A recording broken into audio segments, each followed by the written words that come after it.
Andika dan Pramono Anung bagi saya adalah bibit yang disemai oleh PD Perjuangan yang diharapkan akan berbuah dan buahnya akan dipanen pada 2029.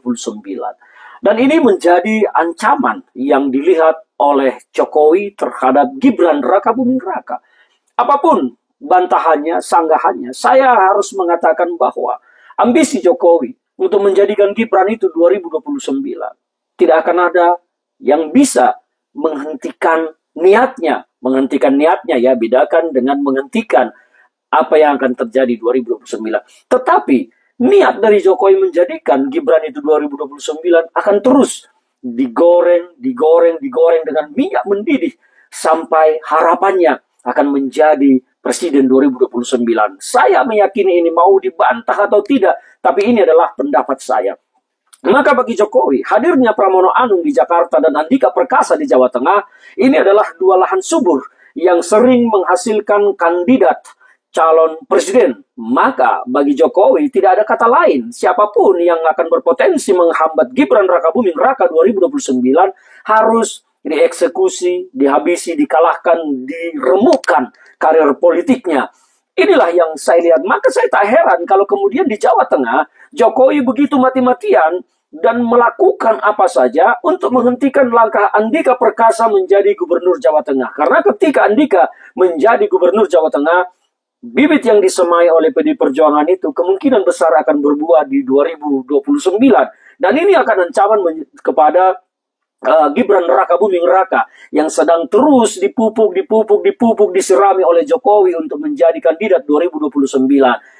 Dan Jokowi berhasil mengalahkan Andika di Jawa Tengah. Saya harus mengatakan Jokowi berhasil mengalahkan karena memang faktanya perolehan suara Andika Perkasa kalah dengan Lutfi yang tiba-tiba berbalik situasinya.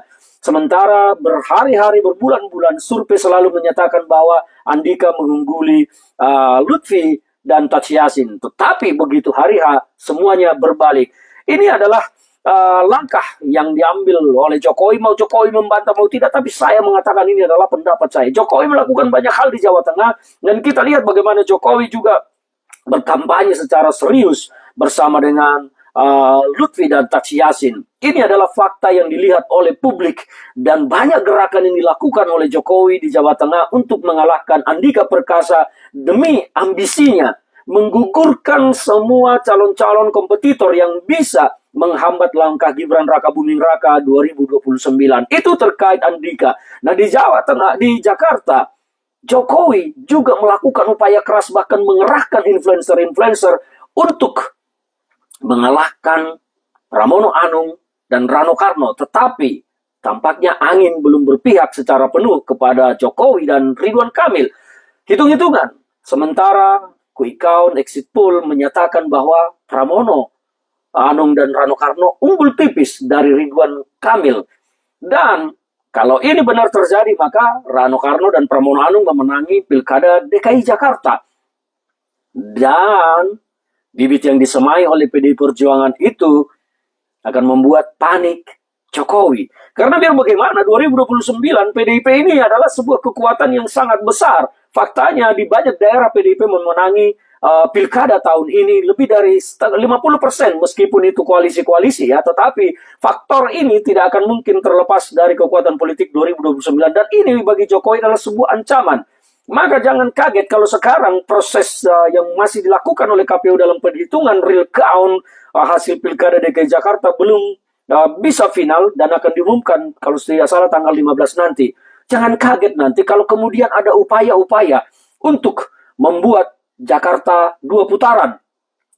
Dugaan saya ini KPU akan memutuskan bahwa Pramono Anung menang di putaran pertama ini. Memenangi Pilkada DKI Jakarta, tapi akan ada langkah hukum yang diambil oleh tim Ridwan Kamil yang kemudian nanti akan berbalik menyatakan ini dugaan saya, ini dugaan prediksi tidak salah memprediksi akan ada PSU pemungutan suara ulang di beberapa TPS yang kemudian akan mengubah situasi angka, maka akan berputar kepada 2 putaran.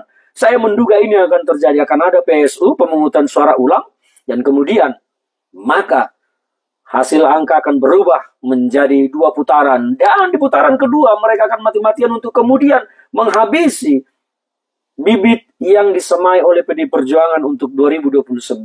Ini adalah analisis saya. Apakah ini akan benar terjadi nanti kita lihat kemudian. Tetapi tentang karir politik Andika, saya melihat karir politik Andika masih sangat bagus, masih sangat cemerlang. Tinggal bagaimana memerankan peran saja kalau memang ingin bibit pohon yang disemai PD Perjuangan ini tumbuh subur dan berbuah di 2029. Maka dari sekarang, Andika Perkasa harus melakukan banyak safari politik ke daerah sebagai kader PD Perjuangan, membangun jaringan kekuatan di grassroots di bawah, membangkitkan semangat masyarakat kita untuk kembali menjadi negara demokrasi yang kokoh dan utuh. Demikian juga Pramono Anung. Semua harus melakukan upaya-upaya sehingga bibit yang disemai oleh PD Perjuangan ini tidak layu, tidak patah, tidak mati pada saat usia muda. Ini adalah pendapat saya. Dan tentang Jakarta, apakah nanti akan terjadi ada PSU kemudian merubah suara dan kemudian ada putaran kedua? Kita tunggu saja. Ini adalah sebuah analisis pendapat, dugaan. Kalau pikiran dihakimi, ya tentu salah. Salam dari saya, Ferdinand Hutahayan untuk Sosialis TV.